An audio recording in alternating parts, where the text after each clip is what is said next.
तो हम अपनी कहानी की शुरुआत करते हैं सीजन 1 की एंडिंग से। सीजन 1 के एंड पे 3 क्लिफ हैंगर थे। एक तो ये मूसा और फैक्ट्री वाली कहानी, दूसरी थी करीम की वीडियो का क्या बना, और तीसरा था कि श्रीकांत की बीवी सुचित्रा और उसके दोस्त अरविंद के बीच में क्या हुआ या फिर कुछ होते होते रह गया। तो पहले इन तीनों के जवाब देते हैं। सीजन के एंड पे साजिद और मूसा दिल्ली की फैक्ट्री में जहरीली गैस छोड़ के दिल्ली से भाग जाते हैं। वहां पर मूसा की मां का इंटरव्यू देखकर मूसा बदल जाता है। इसके बाद साजिद और मूसा की लड़ाई होती है और साजिद मूसा को मार देता है और वो खुद देश छोड़कर भाग जाने में सफल होता है। उधर फैक्ट्री में मिलिंद और जोया बहुत सारी जहरीली गैस सूंघ लेते हैं। वो गार्ड के भेष में टेररिस्ट को तो मार देते हैं, पर उन दोनों ने बहुत जहरीली गैस सूंघ ली होती है। जोया ने तो बहुत ही ज्यादा जहरीली गैस सूंघ ली है और मिलिंद के गोली लगी होती है। वो दोनों फैक्ट्री से निकलकर एक गाड़ी में चले जाते हैं, लेकिन वो दोनों ही बेहोश हो जाते हैं। इधर टास्क के लोग फैक्ट्री मैनेजर के फोन को और मिलिंद और जोया के फोन को ट्रैक कर लेते हैं। श्रीकांत सारे बैकअप यूनिट्स को लेकर फैक्ट्री में आ जाता है। वो लोग पूरी पीपी किट डालकर और गैस मास्क लगाकर आते हैं। उनको रास्ते में मूसा की लाश भी मिलती है। वो फैक्ट्री में जहरीली गैस को बंद तो कर देते हैं, लेकिन इतनी देर में बहुत सारी जहरीली गैस दिल्ली के कुछ हिस्सों में फैल जाती है। इससे दिल्ली में रहने वाले 48 लोगों की जान चली जाती है और पता नहीं कितने ही लोग हॉस्पिटलाइज्ड हो जाते हैं, लेकिन पूरा दिल्ली खत्म होने से बच जाता है। इस जहरीली गैस के इफेक्ट से जोया व्हीलचेयर पे आ जाती है और वो सेकंड सीजन में तो टास्क को एक तरीके से छोड़ देती है। आगे पता नहीं सीजन 3 में वो वापस आए ना आए, पर सेकंड सीजन में तो वो व्हीलचेयर पे ही है। मिलिंद बच जाता है, पर उसको PTSD यानी पोस्ट ट्रॉमेटिक स्ट्रेस डिसऑर्डर हो जाता है। वो खुद को लोगों की मौत का जिम्मेदार समझता है और एक बार के लिए तो उसने टास्क से ब्रेक ले ली है। गैस लीक के अगले दिनों में न्यूज़ चैनल्स पर हल्ला मचा होता है। अब अगर याद है तो पहले सीजन की शुरुआत में एक स्कूटर बॉम्ब वाला टेररिस्ट अटैक होता है। गवर्नमेंट को समझ आ जाता है कि अब बात संभालनी पड़ेगी। हर बार टेररिस्ट अटैक तो नहीं बोल सकते, तो वो इसको एक टेररिस्ट अटैक बोलने की बजाय एक गैस लीक बोल देते हैं। वो फैक्ट्री के मालिक को समझा देते हैं और उसको बोलते हैं कि फैक्ट्री का जितना भी नुकसान हुआ है उतने की उसे गवर्नमेंट की किसी और स्कीम में ग्रांट दिलवा देंगे और ये गैस लीक का इल्ज़ाम उस गे फैक्ट्री मैनेजर पे डाल देंगे। NIA का चीफ कुलकर्णी कहता है कि पीस के लिए ये झूठ तो बोलना ही पड़ेगा, पर श्रीकांत को ये झूठी बातें और बेकसूर इंसानों पे इल्ज़ाम डलवाना पसंद नहीं आता। वो कुलकर्णी को कहता है कि अब वो टास्क में और काम नहीं करेगा और ये कह के वो टास्क को क्विट कर देता है। तो ये तो था पहले क्लिफ हैंगर का जवाब। दूसरी चीज़ थी वो बीफ अटैक वाले करीम की वीडियो। इस कहानी का इन्होंने कुछ ज़्यादा नहीं किया। करीम की सहेली जोनाली जैसे इस वीडियो को ऑनलाइन डालती है तो टास्क के लोग उसे इंटरनेट से डिलीट करवा देते हैं। पूरे सीजन में बस 5-10 मिनट का ही रोल है इस प्लॉट का। एक रिपोर्टर आता है श्रीकांत के पास करीम के बारे में पूछता हुआ, पर श्रीकांत उसे कुछ नहीं बताता। श्रीकांत जोनाली से भी जाके माफ़ी मांगता है। ये NIA वाले जोनाली और उसकी फैमिली पे सेडिशन का केस डाल देते हैं। श्रीकांत को इस सेडिशन के केस के बारे में नहीं पता होता। वो तो जोनाली को कहता है कि वो इसमें उसकी मदद कर देगा, लेकिन जोनाली कहती है कि वो भी इस देश की एक नागरिक है और वो इस केस को सिस्टम के अंदर ही लड़ेगी। उसको श्रीकांत की कोई ज़रूरत नहीं है। बस इस करीम वाली कहानी का सीजन 2 में इतना सा ही रोल था। ये करीम वाली कहानी को आगे और नहीं बढ़ाया गया। तीसरा क्लिफ हैंगर जो कि अरविंद और सुचित्रा की कहानी है, ये मैं वीडियो में आगे बताऊंगा। अब इसके बाद सीजन 2 पे आते हैं। सीजन 2 की कहानी फैक्ट्री अटैक के 1 साल बाद चलती है। श्रीकांत अब जॉब छोड़ने के बाद एक IT कंपनी कैशमी में काम करता है। श्रीकांत की जॉब बड़ी ही बोरिंग है और उसका बॉस एक गजबी आइटम है। श्रीकांत अपनी इस नई जॉब से ज़्यादा खुश नहीं है। वो अब भी देश की सेवा ही करना चाहता है और वो अपने दोस्त तलपड़े के साथ अभी भी टच में है। श्रीकांत की फैमिली लाइफ भी कुछ ज़्यादा अच्छी नहीं चल रही। लोनावला में श्रीकांत की पत्नी सुचित्रा और उसके दोस्त अरविंद के बीच में जो भी हुआ, उसके बाद से सुचित्रा ने अपनी जॉब छोड़ दी है और वो अब सारा दिन घर में ही रहती है। ये दोनों छोटी छोटी बात पर लड़ते हैं और सुचित्रा भी ज़्यादा खुश नहीं है। श्रीकांत की बेटी धृति रोज स्कूल के बाद लेट वापस आती है। वो बहाना तो मार देती है कि सहेली के घर पे पढ़ रही थी, पर असल में उसने अपना एक बॉयफ्रेंड बनाया है जिसके साथ वो घूमती है। पर धृति को नहीं पता कि उसका ये बॉयफ्रेंड असल में टेररिस्ट साजिद के साथ मिला हुआ है। सीजन 2 में बहुत सारे नए कैरेक्टर्स हैं और सीजन 2 की मेन कहानी एक नई कहानी है। ये नई कहानी है तो फिक्शनल ही, पर यह फिक्शन श्रीलंका में हुई सिविल वॉर से उठाई गई है। तो इस नई कहानी की शुरुआत आज से कुछ साल पहले नॉर्दर्न श्रीलंका में होती है। हमें दिखाया जाता है कि एक कैंप में श्रीलंका का रेबल लीडर भास्करन, उसका भाई सुब्बू और उनका मेन पॉलिटिकल आदमी दीपन, ये तीनों अपनी गुरिल्ला जंग के लिए कैंप में लड़ाई की तैयारी करवा रहे हैं। पर तभी श्रीलंकन आर्मी इन पे अटैक कर देती है। इस अटैक में इनके कैंप के सब लोग मर जाते हैं और ये तीनों बच के श्रीलंका से इंडिया में एक नाव के जरिए आ जाते हैं। ये अटैक आज से कुछ साल पहले हुआ था और अब प्रेजेंट टाइम में इनका लीडर भास्करन और इनका पॉलिटिकल एडवाइज़र दीपन अभी लंदन में हैं। भास्करन का छोटा भाई सुब्बू भी लंदन में ही था, पर कहानी में अभी वो कुछ दिनों के लिए चेन्नई आया हुआ है। सिचुएशन ऐसी है कि श्रीलंका में एक पोर्ट बनने वाला है और इसका कॉन्ट्रैक्ट चाइना के पास जाने वाला है। श्रीलंका का पीएम रापाटोंगा इंडियन पीएम मिस बसु को कहता है कि अगर वो सुब्बू को गिरफ्तार करके श्रीलंका में भेज देंगे तो वो श्रीलंका में चाइनीज आर्मी के बजाय इंडियन आर्मी से पोर्ट बनवा लेंगे। इंडियन पीएम मिस बसु को चाइना की बढ़ती आर्मी से बड़ी दिक्कत है। उन्हें डर है कि अगर चाइनीज आर्मी श्रीलंका में पोर्ट बना लेगी तो इंडियन ओशन में फिर चाइनीज आर्मी बहुत पावरफुल हो जाएगी। तो इंडियन पीएम कुलकर्णी को कहती है कि जाकर इस सुब्बू को उठवा लो। लेकिन जैसे ही एनआईए वाले सुब्बू को गिरफ्तार करके उसे श्रीलंका सौंपने का प्लान बनाते हैं, तभी एक स्कूटर में बॉम्ब ब्लास्ट हो जाता है। ये स्कूटर वाला बॉम्ब ब्लास्ट फिर से साजिद ही करवाता है और इस ब्लास्ट में सुब्बू मर जाता है। साजिद पिछले 1 साल से लंदन में था। आईएसआई का मेजर समीर भी लंदन में ही था। मेजर समीर ने एक नया ऑपरेशन मिशन जुल्फिकार 2 बनाया है। इतनी देर से तो रेबल लीडर भास्करन लंदन में शांति से पॉलिटिकली काम कर रहा होता है, पर जब उसका इकलौता भाई सुब्बू भी बॉम्ब ब्लास्ट में मर जाता है तो अब वो फिर से जंग लड़ना चाहता है। उसे नहीं पता कि उसके भाई को मेजर समीर ने मरवाया है। भास्करन को तो लगता है कि श्रीलंकन गवर्नमेंट के कहने पर इंडियन पीएम मिस बसु ने उसके भाई को मरवाया है और अब वो इंडियन पीएम से बदला लेना चाहता है। और यही था मेजर समीर का मिशन जुल्फिकार 2, सुब्बू की मौत का फायदा उठा के श्रीलंकन रेबल्स के कंधे से इंडिया पे वार करना। तो इसके बाद मेजर समीर भास्करन से मिलता है और भास्करन को कहता है कि इंडिया को सबक सिखाने में वो उनकी मदद करेगा। भास्करन फिर दीपन से मिलता है और उसे बोलता है कि अब उनका पॉलिटिकल लीडर दीपन ही बनेगा और भास्करन खुद तो रिटायर हो रहा है, लेकिन असल में वो इंडियन पीएम को मारने का प्लान बनाने लगता है जिसके बारे में वो दीपन को नहीं बताता।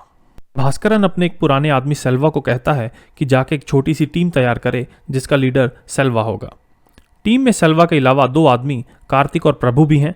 मेजर समीर के कहने पर साजिद भी इनकी टीम का एक मेंबर बन जाता है। इनकी टीम का आखिरी मेंबर है राजी। राजी एक एलीट कमांडो है। एक पायलट होने के साथ साथ वो हैंड टू हैंड कॉम्बैट यानी हाथ की लड़ाई में भी बड़ी अच्छी है। श्रीलंकन सिविल वॉर के बाद वो इतने सालों में इंडिया में एक रेफ्यूजी बन के रह रही है और अभी एक फैक्ट्री में काम करती है। लंदन में मेजर समीर और भास्करन अपने मिशन के लिए चेन्नई का एक बंद पड़ा फ्लाइंग स्कूल टिग्रिस एविएशन खरीद लेते हैं और सेल्वा और उसकी टीम को वहां पर मिशन की तैयारी करने को भेज देते हैं। इधर एनआईए को पता लग जाता है कि सुब्बू का ब्लास्ट आईएसआई ने करवाया था। उन्हें यह भी पता लग जाता है कि अब आईएसआई का मेजर समीर भास्करन के साथ मिल चुका है। उन्हें रॉ से जानकारी मिलती है कि इन दोनों का प्लान है इंडियन पीएम पे वार करना। पीएम बासु कहती है कि वो छोटी मोटी धमकियों से नहीं डरती और इस सिचुएशन को वो अपने फायदे के लिए यूज करेगी।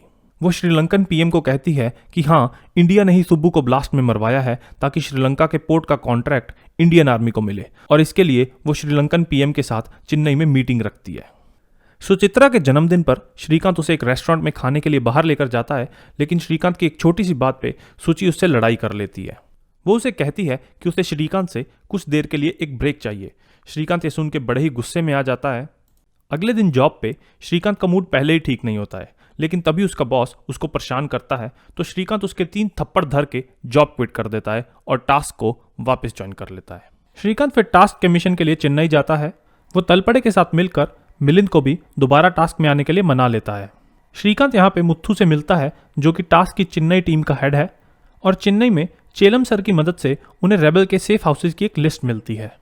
इस लिस्ट के अंदर सारे रेबल सेफ हाउसेज की छानबीन के बाद और लोकल पुलिस की उमयाल की मदद के बाद उनको राजी के बारे में पता चलता है। उधर सेल्वा अपने मिशन की तैयारी करता है। उनका प्लान है कि वो एक प्लेन के अंदर बॉम्ब लगा के प्लेन को सीधा पीएम की चेन्नई मीटिंग के ऊपर क्रैश करवाएंगे। उनका प्लेन अभी टिग्रिस एविएशन पे ही है, पर अभी उन्हें बॉम्ब के लिए थोड़ा सामान चाहिए। बॉम्ब का सामान इनको श्रीलंका से लाना है, तो सेल्वा अपने एक पुराने स्मगलर जेबराज को फ़ोन करता है। जेबराज वीरारानियम नाम के एक शहर में रहता है।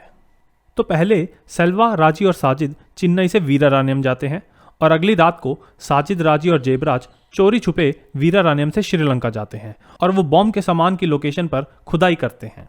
पर तभी वहां पर 2 लंकन आर्मी के ऑफिसर्स आ जाते हैं। राजी और साजिद उनको मार देते हैं और क्योंकि जेबराज शराब पी के बहुत शोर करने लगता है तो राजी जेबराज को भी मार के वहीं पर छोड़ जाती है। जब वह श्रीलंका से वीराराण्यम वापस आते हैं तो सेल्वा उनको बताता है कि बॉम्ब के डेटोनेटर्स तो जेबराज के पास ही थे। सेल्वा कहता है कि डेटोनेटर्स जेबराज के घर पे ही होंगे, तो वो बॉम्ब का सामान लोड करते हैं और जेबराज के घर के लिए रवाना हो जाते हैं। उधर धृति और उसके बॉयफ्रेंड सलमान की अय्याशी चलती रहती है। अब सलमान धृति को मिशन के अलावा भी सच में पसंद करने लगा है। उधर इंडियन होम मिनिस्टर दीपन को फोन करके बोलता है कि उसे खबर मिली है कि तमिल रेबल्स के लोग एक्टिवेट हो गए हैं, तो दीपन क्या नया प्लान बना रहा है सब साफ साफ बता दे। दीपन को भास्करन के प्लान के बारे में कुछ नहीं पता होता। उसे तो लगता है कि भास्करन सिर्फ रिटायर हुआ है, उसे इंडियन पीएम के असैसिनेशन के प्लान के बारे में कुछ भी नहीं पता। तो दीपन फिर भास्करन से बात करने जाता है, पर भास्करन उसको सिर्फ इतना ही कहता है कि वो रिटायर हो गया है, वो कुछ प्लान नहीं कर रहा। लेकिन दीपन को पता लग जाता है कि भास्करन झूठ बोल रहा है और वो ये बात इंडियन होम मिनिस्टर को बता देता है। मेजर समीर भास्करन को कांटेक्ट करता है और उसे बोलता है कि इंडियन गवर्नमेंट भास्करन पे नजर रख रही है। वो भास्करन को पासपोर्ट और फ्लाइट टिकट्स भेजता है ताकि भास्करन लंदन से निकल जाए और रात को भास्करन चोरी छुपे फ्रांस के लिए निकल जाता है। टास्क के लोग तमिल रेबल्स के कुछ मैसेजेस इंटरसेप्ट करते हैं, जहां पर उनको चेलम सर की मदद से जेबराज के बारे में पता चलता है। टास्क की टीम फिर जेबराज के घर वीरारण्यम जाती है। राजी की टीम भी वहां पर जेबराज के घर से बॉम्ब के डेटोनेटर्स लेने आई होती है। टास्क की टीम वाले राजी को देख लेते हैं और वो राजी को पकड़ लेते हैं। वो राजी को पकड़ के उसे वीराराण्यम के पुलिस स्टेशन में ले जाते हैं। श्रीकांत राजी से जाकर बात करता है और सीजन 1 के मूसा की तरह उससे सच निकलवाने के लिए झूठ मूठ की कहानी सुनाता है। लेकिन राजी फिर श्रीकांत को बताती है कि वो रेबल क्यों बनी, कैसे लंकन आर्मी ने उसके पिता के स्कूल पर एयर स्ट्राइक करके उन्हें मारा, कैसे उसके भाई और उसके दोस्तों को मारा, उसका भी बलात्कार किया और इस सब के बाद भास्करन ने ही उसकी जान बचाई थी।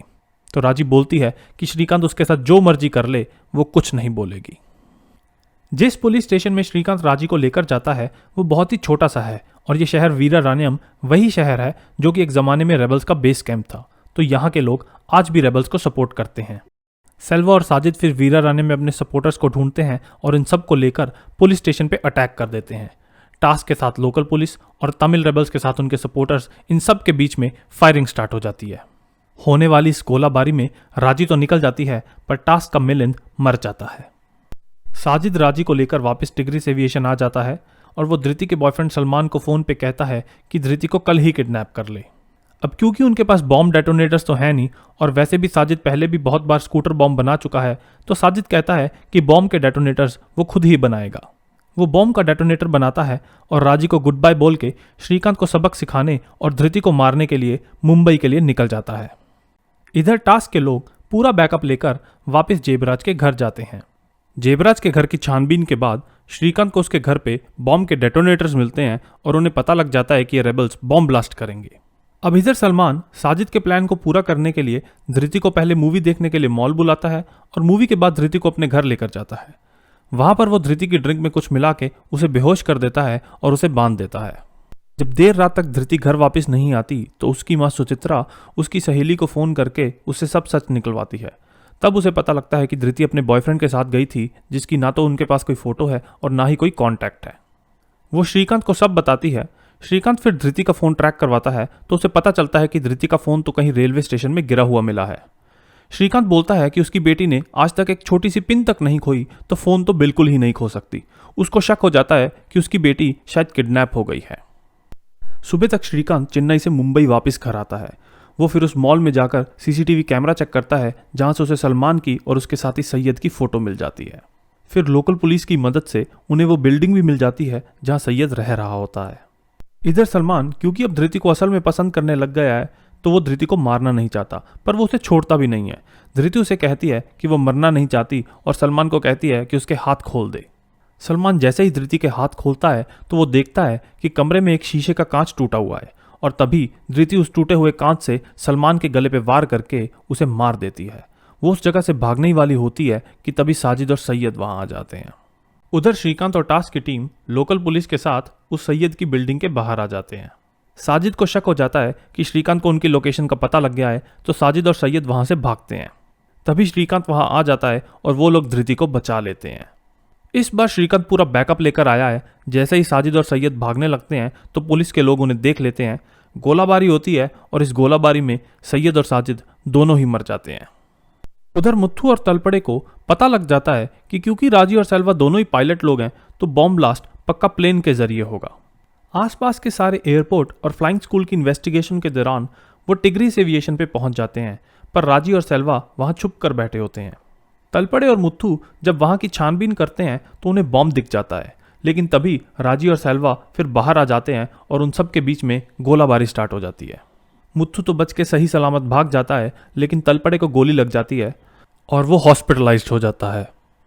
अगले दिन मुत्थू बैकअप के साथ वहां वापस आता है, लेकिन तब तक राजी और उसकी टीम प्लेन को डिसअसेंबल करके वहां से निकल चुके होते हैं। सेल्वा भास्करन से मदद मांगता है तो भास्करन उसे अपने एक दोस्त के फार्म हाउस की लोकेशन बताता है, जहां पर प्लेन उड़ाने के लिए एक छोटा सा रनवे है। रेबल्स फिर वहां पर जाते हैं और प्लेन को फिर से जोड़ देते हैं। उधर इंडियन होम मिनिस्टर दीपन के साथ कांटेक्ट में है। दीपन को पता है कि अगर भास्करन ने इंडियन पीएम पे अटैक करवाया तो रेबल्स को कभी भी इंटरनेशनल सपोर्ट नहीं मिलेगी, तो दीपन अपने कॉन्टैक्ट्स की मदद से भास्करन की लोकेशन का पता लगा लेता है और वो इंडियन गवर्नमेंट को भी बता देता है कि भास्करन फ्रांस में है। फिर इंडियन गवर्नमेंट फ्रांस की गवर्नमेंट की मदद के साथ भास्करन को अरेस्ट करवाती है। दीपन भी इनके साथ जाता है ताकि वो भास्करन से इंफॉर्मेशन निकलवा सके, लेकिन भास्करन कहता है कि वो एक सोल्जर है और वो कुछ नहीं बताएगा और अपने मुंह में साइनाइड की गोली खा के वो खुदकुशी कर लेता है। अगले दिन अब राजी का प्लेन तैयार है। पूरी टास्क की टीम प्लेन को ढूंढने की कोशिश कर रही है, पर किसी भी रडार पे उन्हें प्लेन नहीं मिलता। तभी मुत्थू अपने एक दोस्त जो कि एक श्रीलंकन एयर ऑफिसर था उससे बात करता है। वो उसे बताता है कि ये रेबल्स के लोग छोटी मोटी अफ्रीकन कंट्रीज से प्लेन को हिस्सों हिस्सों में डिसमेंटल करके नाव के जरिए स्मगल करते थे और फिर श्रीलंका में जाकर दोबारा असेंबल करते थे। तो इसका मतलब राजी और उसकी टीम प्लेन के हिस्से करके ट्रक में भर के ले गए होंगे। तो वो टिग्रीस एविएशन से निकलने वाली सारी रोड्स पे रेड अलर्ट लगवा देते हैं। श्रीकांत फिर चेलम सर की मदद लेता है और चेलम सर उसे बताते हैं कि भास्करन के एक पुराने साथी का एक फार्म है जहां से प्लेन उड़ाने के लिए थोड़ी सी जगह है। श्रीकांत और उसके साथी फिर उस फार्म पे पहुंच जाते हैं। उन्हें वहां पर रेबल्स दिख जाते हैं और इन सब के बीच में तगड़ी गोलाबारी होती है। राजी के अलावा सारे रेबल्स मर जाते हैं। राजी भागते भागते प्लेन तो उड़ा लेती है, लेकिन श्रीकांत और मुत्थू प्लेन पे बहुत फायरिंग करते हैं और प्लेन ब्लास्ट हो जाता है। इंडियन पीएम और श्रीलंकन पीएम की मीटिंग फिर नॉर्मल ही होती है। श्रीलंका में पोर्ट का कॉन्ट्रैक्ट फिर चाइना के बजाय इंडिया को ही मिलता है। श्रीकांत और उसकी टीम को मेडल्स मिलते हैं और सब हीरो घर चले जाते हैं। इस पूरे सीजन में श्रीकांत की पत्नी सुचित्रा की भी अपनी कहानी चलती रहती है। सुचित्रा और उसके दोस्त अरविंद के बीच में लोनावला में जो भी हुआ उसके बाद से सुचित्रा ने अपनी जॉब छोड़ दी है और अब वो सारा दिन घर में ही रहती है। सुचित्रा एक काउंसलर के पास जाती है। वो श्रीकांत के साथ उस काउंसलर से मैरिज काउंसलिंग भी करवाती है, लेकिन श्रीकांत को ये बात पसंद नहीं आती। उसे लगता है कि ये काउंसलर साला फ्रॉड है और वो काउंसलर को गाली दे के निकल जाता है। सुचित्रा अंदर ही अंदर बहुत गिल्टी फील कर रही है और उसको ये गिल्ट अंदर से खाता जा रहा है। वो श्रीकांत से बात बात पर लड़ती है और अपने जन्मदिन पर एक बड़ी लड़ाई होने के बाद वो श्रीकांत से थोड़ी देर के लिए ब्रेक ले लेती है। उसके बाद वो अरविंद से मिलती है। इसके बाद सुचि जॉब को वापस स्टार्ट कर देती है। अरविंद कभी भी उससे जब लोनावला के बारे में बात करने की कोशिश करता है तो सुचि उस बात को अवॉइड कर देती है। कहानी में जब उनकी लड़ाई के बाद श्रीकांत चेन्नई जाता है तो उनकी बेटी धृति सुचि से अच्छे से बात करना बंद कर देती है। धृति को लगता है कि उसके मम्मी पापा का डाइवोर्स हो रहा है और सुचि के कारण श्रीकांत घर छोड़ के चला गया।